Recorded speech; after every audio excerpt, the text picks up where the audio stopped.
Comme Rome, Sienne est bâtie sur 7 collines et cette caractéristique ajoute au plaisir de la découverte.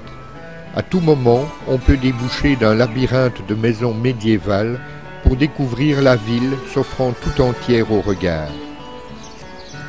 Ces rues, ornées des emblèmes animaux de ces 17 paroisses, convergent vers la Piazza del Campo, cœur de la cité, aux alentours duquel se trouvent les principaux monuments.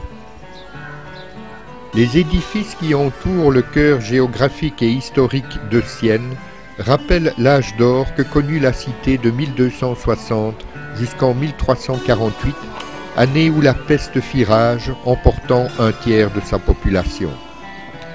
2 siècles plus tard, Sienne perdit encore plus de la moitié de ses habitants lors du siège de 18 mois qui finit par la soumettre à la domination florentine. Les vainqueurs étouffèrent le développement de la cité qui resta figée dans son magnifique décor médiéval.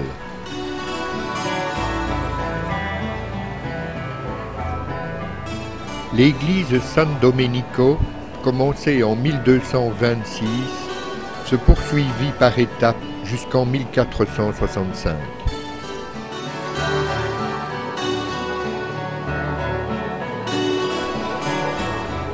À l'intérieur, la ravissante chapelle Sainte-Catherine est décorée de fresques représentant l'extase et l'évanouissement de la patronne de Sienne.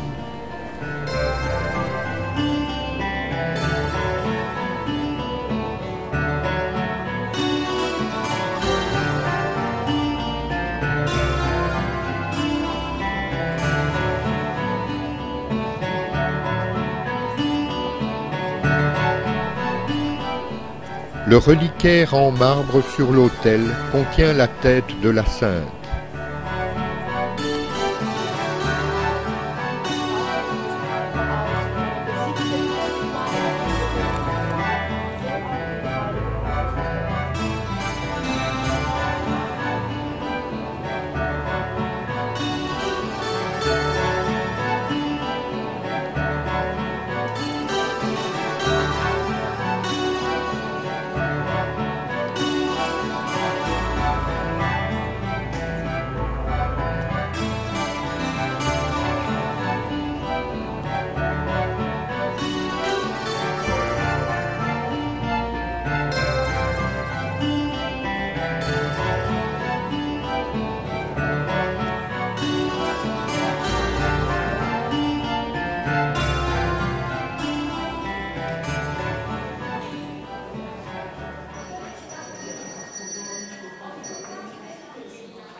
Cet édifice élancé, aux belles proportions, a été construit en 1205 par les ancêtres de Bernardo Tolomei, qui fonda l'ordre des Olivétains en 1319.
Exemple typique d'architecture de palais siennois au Trecento, ce palais à 3 étages présente un caractère fermé et défensif. Le rez-de-chaussée s'ouvre par un portail gothique surmonté de ce que l'on appelle un arc siennois.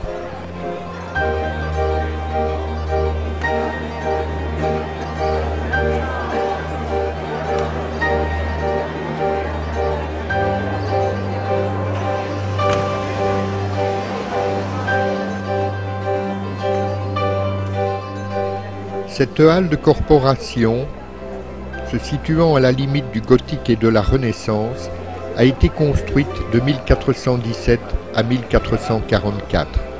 L'étage supérieur viendra s'ajouter au XVIIe siècle.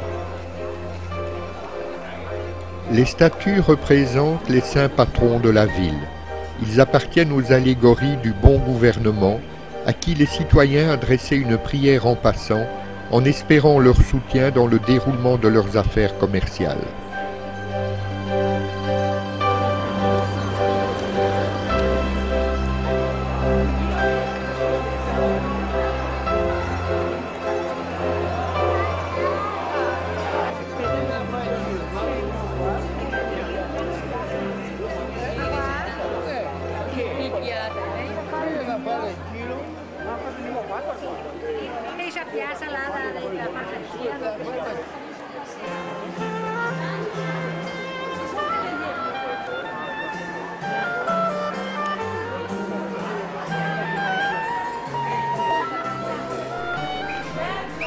La Piazza del Campo est l'une des plus grandioses et des plus belles places italiennes. Évoquant le plan d'un théâtre antique, elle adopte la forme d'une coquille Saint-Jacques. C'est en 1347 que la piazza reçut son pavement caractéristique. Le rouge chaud de la brique y contraste avec les bandes en travertin clair qui, partant en éventail du bas de la place, la divise en 9 secteurs en souvenir du gouvernement des corporations siennoises qui apportèrent la stabilité entre 1287 et 1357.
Depuis 1342, un aqueduc de 25 km conduit l'eau vive des collines au cœur de la ville.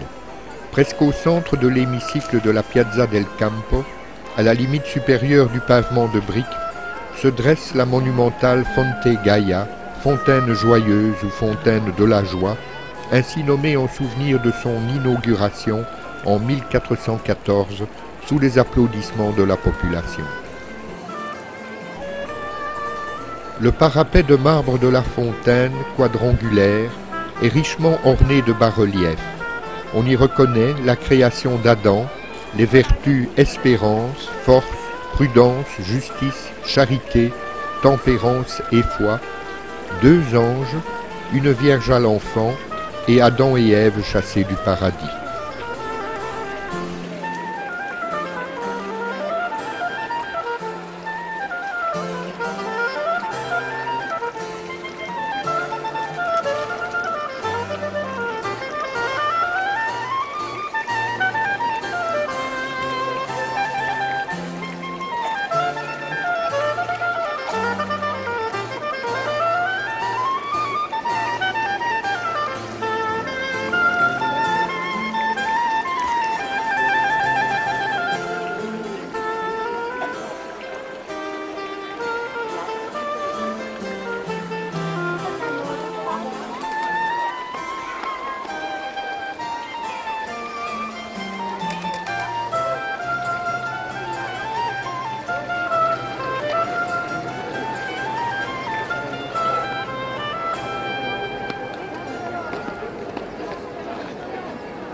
Nombreux furent les Siennois qui participèrent entre 1136 et 1382 à la construction de leur cathédrale, l'une des plus spectaculaires d'Italie, en aidant au transport de ces pierres noires et blanches extraites de carrières situées à la périphérie de la ville.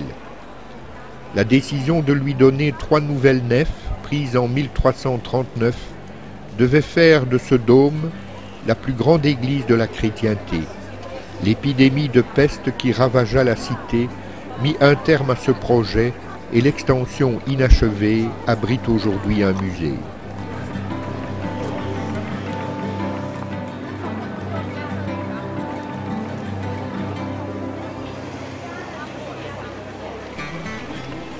Dans l'espoir de mettre un terme aux luttes intestines, Saint Bernardin de Sienne voulait que ses compatriotes renoncent à l'emblème de leur paroisse pour s'unir derrière un symbole solaire qui orne le portail central de la façade principale de la cathédrale.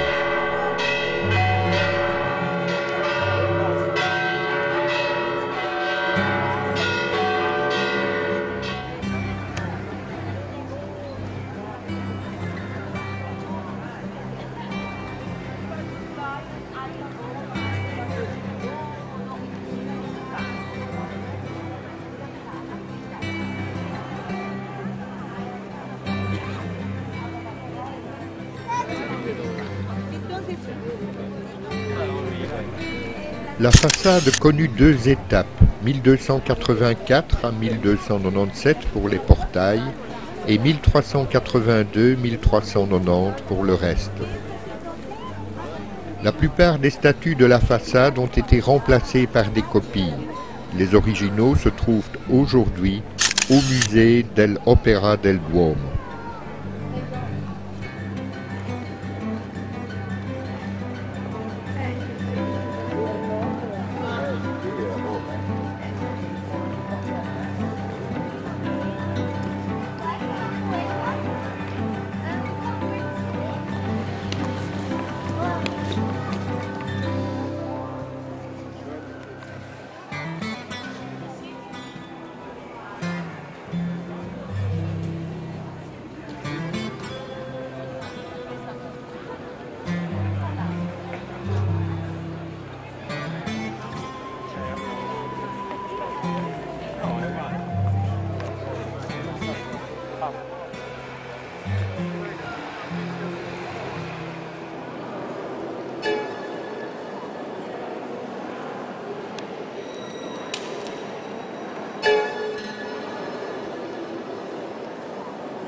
La nef se caractérise par des piliers de marbre noir et blanc qui supportent la voûte. Les panneaux de la chaire de vérité, sculptés par Nicola Pisano entre 1265 et 1268, représentent des épisodes de la vie du Christ.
Exécuté de 1359 à 1547, en mosaïque de marbre, des scènes très variées, dont le massacre des innocents, couvrent le sol.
Édifié sous l'abside du chœur, le baptistère est construit entre 1316 et 1325. La façade en marbre aux lignes claires ne vient s'ajouter qu'en 1382 et ne sera jamais complètement terminée.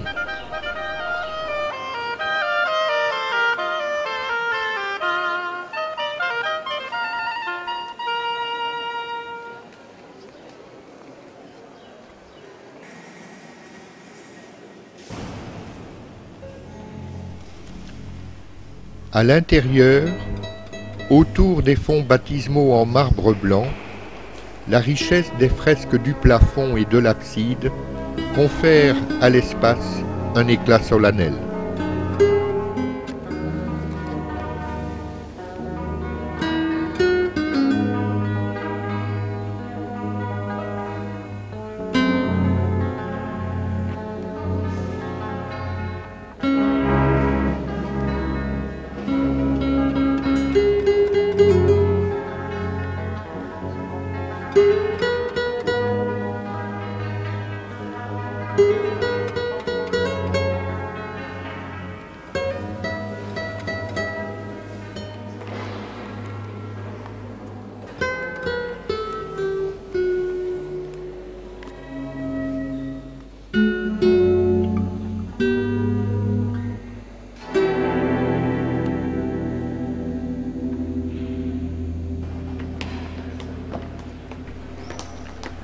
Le musée du Dôme occupe une nef inachevée de la cathédrale et présente des œuvres qui en proviennent, notamment les originaux malheureusement très érodés des statues qui devaient orner la façade.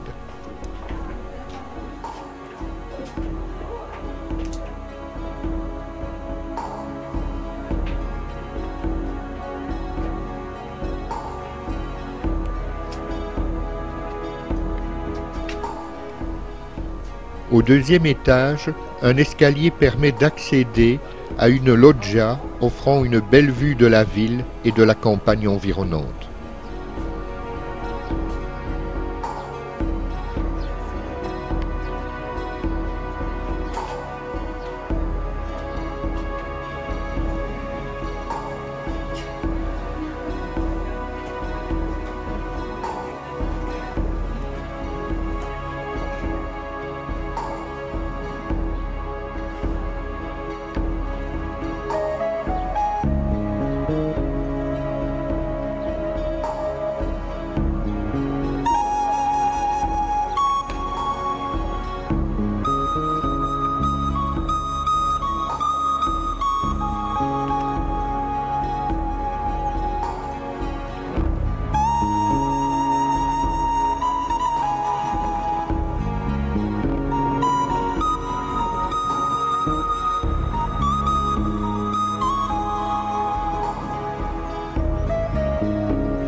Patronne de Sienne, mais également de l'Italie depuis 1939, Sainte Catherine réussit par son éloquence à persuader le pape Grégoire XI, alors en Avignon, de rentrer à Rome.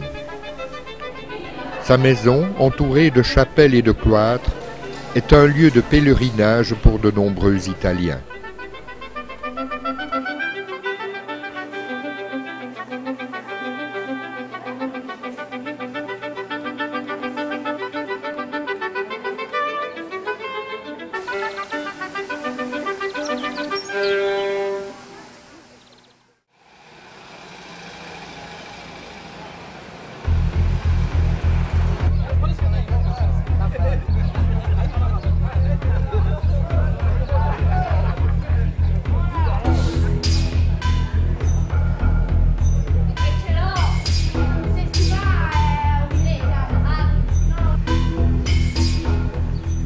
La cité des Belles Tours est sans doute la ville de Toscane qui a le plus conservé son aspect du Moyen-Âge.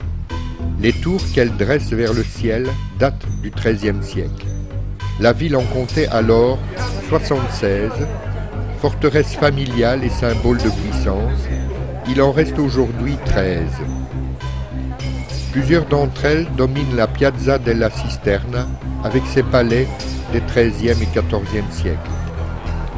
Commençant ici, la Via San Giovanni ainsi que la Via San Matteo, l'autre grande rue de San Gimignano, ont conservé leur atmosphère médiévale, même si elles sont aujourd'hui bordées de boutiques modernes.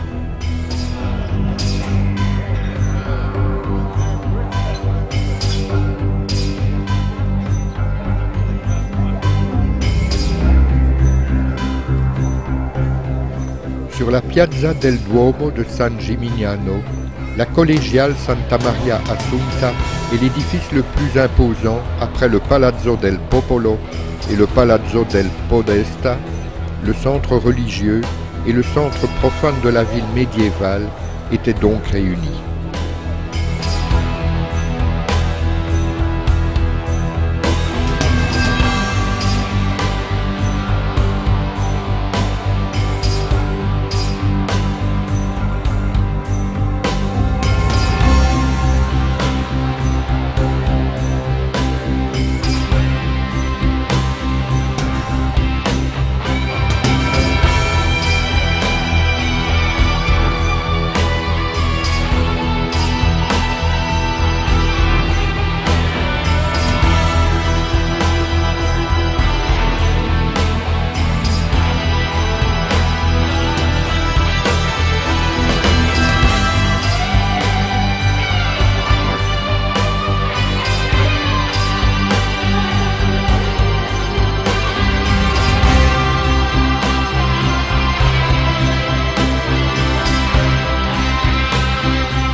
La Rocca, forteresse, édifiée en 1353 puis démantelée au XVIe siècle sur ordre de Cosme Ier, ne conserve plus qu'une seule de ses tours et un jardin public planté de figuiers et d'oliviers.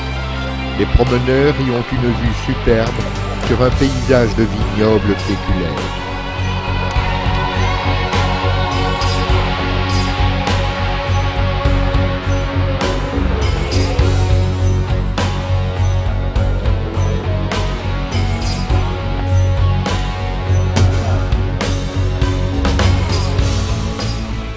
Ce sont les pèlerins venant du nord de l'Europe et se rendant à Rome qui sont à l'origine de la prospérité de San Gimignano, dont la population comptait au Moyen-Âge 2 fois plus d'habitants qu'aujourd'hui.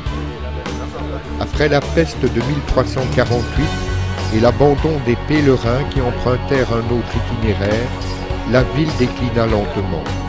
Depuis la fin de la Seconde Guerre mondiale, San Gimignano connaît une nouvelle croissance grâce au tourisme et à la production d'un vin réputé.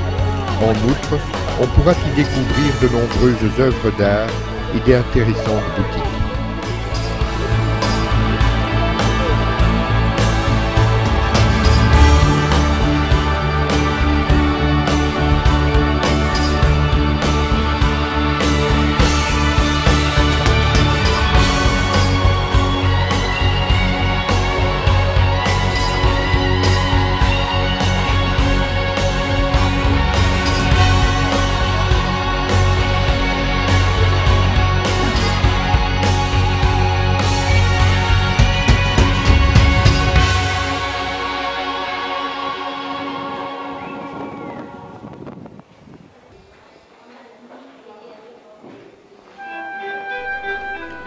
Des fresques estompées du XIVe siècle, représentant notamment une Vierge à l'enfant et les armoiries des magistrats de la cité, décorent la cour intérieure du Palazzo del Popolo.